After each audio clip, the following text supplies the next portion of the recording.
Friends, ಎಲ್ಲರೂ ಹೇಗಿದ್ದೀರಾ? ನಾನು ತುಂಬಾ ಚೆನ್ನಾಗಿದ್ದೀನಿ. ನೀವು ಕೂಡ ತುಂಬ ಚೆನ್ನಾಗಿದ್ದೀರಾ ಅಂತ ಅಂದ್ಕೊಳ್ತಾ, ಹಾಗೆ SRS ಕ್ರಿಯೇಟಿವ್ ಕನ್ನಡ ಚಾನಲ್ಗೆ ಸ್ವಾಗತ ಅಂತ ಹೇಳ್ತಾ, ಬನ್ನಿ ಇವತ್ತಿನ ರೆಸಿಪಿ ಪನ್ನೀರ್ ಮಸಾಲ ಗ್ರೇವಿ ಹೇಗೆ ಮಾಡೋದಂತ ತಿಳಿಸ್ಕೊಡ್ತೀನಿ.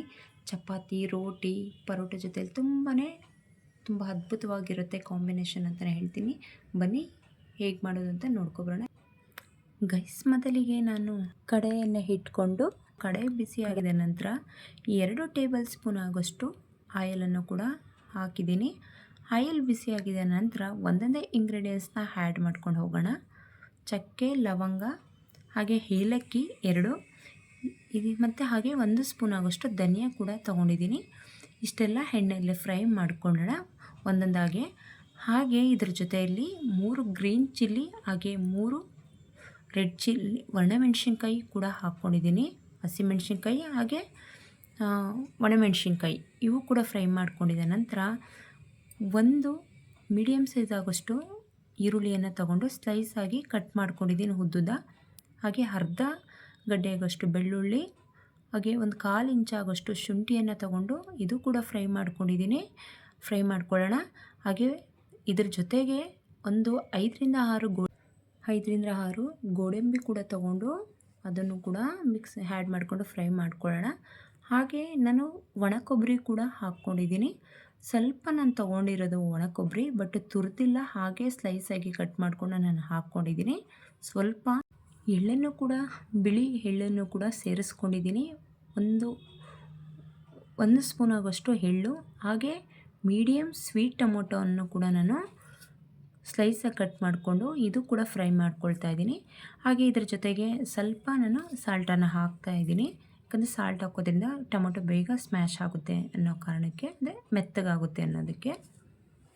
ಇಷ್ಟೆಲ್ಲ ಆದಮೇಲೆ ತಣ್ಣಗಾಗಿದ ನಂತರ ಮಿಕ್ಸಿ ಜಾರ್ಗೆ ಹಾಕ್ಕೊಂಡು ಸ್ವಲ್ಪ ನೀರನ್ನು ಆ್ಯಡ್ ಮಾಡಿಕೊಂಡು ಗ್ರೈಂಡ್ ಮಾಡ್ಕೊಳ್ಳೋಣ. ಇದನ್ನು ಫುಲ್ಲು ಕಂಪ್ಲೀಟಾಗಿ ತಣ್ಣಗಾಗಿದ ನಂತರ ಜಾರಿಗೆ ಹಾಕ್ಕೊಳ್ಳಿ, ಮಿಕ್ಸಿ ಜಾರಿಗೆ ಅಂತಲೇ ಹೇಳ್ತೀನಿ. ಯಾಕಂದರೆ ಬಿಸಿ ಇದ್ದರೆ ಅದು ಮುಖಕ್ಕೆ ಸಿಡಿಯೋ ಚಾನ್ಸಸ್ ಇರುತ್ತೆ, ಅದರಿಂದ ಅಷ್ಟೇ. ನಾನು ಚಿಕ್ಕದ ಕಡಾಯಿಯನ್ನು ತೊಗೊಂಡು ಮತ್ತೆ ಕಡಾಯಿ ಬಿಸಿಯಾಗಿದ ನಂತರ 1 ಟೇಬಲ್ ಸ್ಪೂನ್ ಆಗೋಷ್ಟು ತುಪ್ಪ ಹಾಕಿ, ತುಪ್ಪ ಜೊತೆಗೆ ನಾನು 100 ಗ್ರಾಮ್ ಆಗೋಷ್ಟು ಕ್ಯೂಬ್ ಸೈಜಲ್ಲಿ ಪನ್ನೀರನ್ನು ಕಟ್ ಮಾಡ್ಕೊಂಡಿರೋ ಸ್ಲೈಸಾಗಿ ಪನ್ನೀರನ್ನು ಕೂಡ ಹಾಕ್ಕೊಂಡು ಆ ಕಡೆ ಈ ಕಡೆ ಬ್ರೌನ್ ಕಲರ್ ಬರೋ ತನಕ ಫ್ರೈ ಮಾಡ್ಕೊಳ್ಳೋಣ. ಇಷ್ಟೇ, ಲೈಟಾಗಿ. ಮತ್ತು ಇದು ಲಾಸ್ಟ್ ಫೈನಲ್ ಒಂದು ಕಡಾಯಿ ತೊಗೊಂಡು ಆ ಕಡಾಯಿಗೆ ಬಿಸಿಯಾಗಿದ ನಂತರ ಆಯಿಲನ್ನು ಹಾಕ್ಕೊಂಡಿದ್ದೀನಿ. ನಾನಿಲ್ಲಿ ಒಂದು 3 ಟೇಬಲ್ ಸ್ಪೂನ್ ಆಗೋಷ್ಟು ಆಯಿಲನ್ನು ಹಾಕಿದ್ದೀನಿ. ಹಾಗೆ ಸ್ಲೈಸಾಗಿ ಕಟ್ ಮಾಡ್ಕೊಂಡಿರುವಂಥ ಒಂದು ದೊಡ್ಡ ಮೀಡಿಯಮ್ ಸೈಜು ಈರುಳ್ಳಿಯನ್ನು ಹಾಕ್ಕೊಂಡು, ಈರುಳ್ಳಿ ಸ್ವಲ್ಪ ಫ್ರೈ ಮಾಡಿಕೊಂಡು ಗ್ರೈಂಡ್ ಮಾಡಿರುವಂಥ ಮಸಾಲೆ ಪ್ಯೂರಿಯನ್ನು ಕೂಡ ಹಾಕ್ಕೊಳ್ತಾ ಇದ್ದೀನಿ ನಾನು. ನೋಡಿ, ಯಾಕಂದರೆ ಇದು ಮಸಾಲೆನ ಚೆನ್ನಾಗಿ ಎಣ್ಣೆಯಲ್ಲಿ ಫ್ರೈ ಆಗಬೇಕು. ಸ್ವಲ್ಪ ಉಳಿದಿರುವಂಥ ಜಾರಲ್ಲಿ ಉಳಿದಿರುತ್ತಲ್ಲ, ಅದಕ್ಕೆ ಸ್ವಲ್ಪ ನೀರನ್ನು ಹಾಕ್ಕೊಂಡು ಕಡಾಯಿಗೆ ಹಾಕ್ಕೊಂಡ್ರೆ ಸರಿ ಹೋಗುತ್ತೆ. ಚೆನ್ನಾಗಿ ಮಿಕ್ಸ್ ಮಾಡ್ಕೊಳ್ಳಿ ಅಂತಲೇ ಹೇಳ್ತೀನಿ. ಹಾಗೆ ಸ್ವಲ್ಪ ಲೈಟಾಗಿ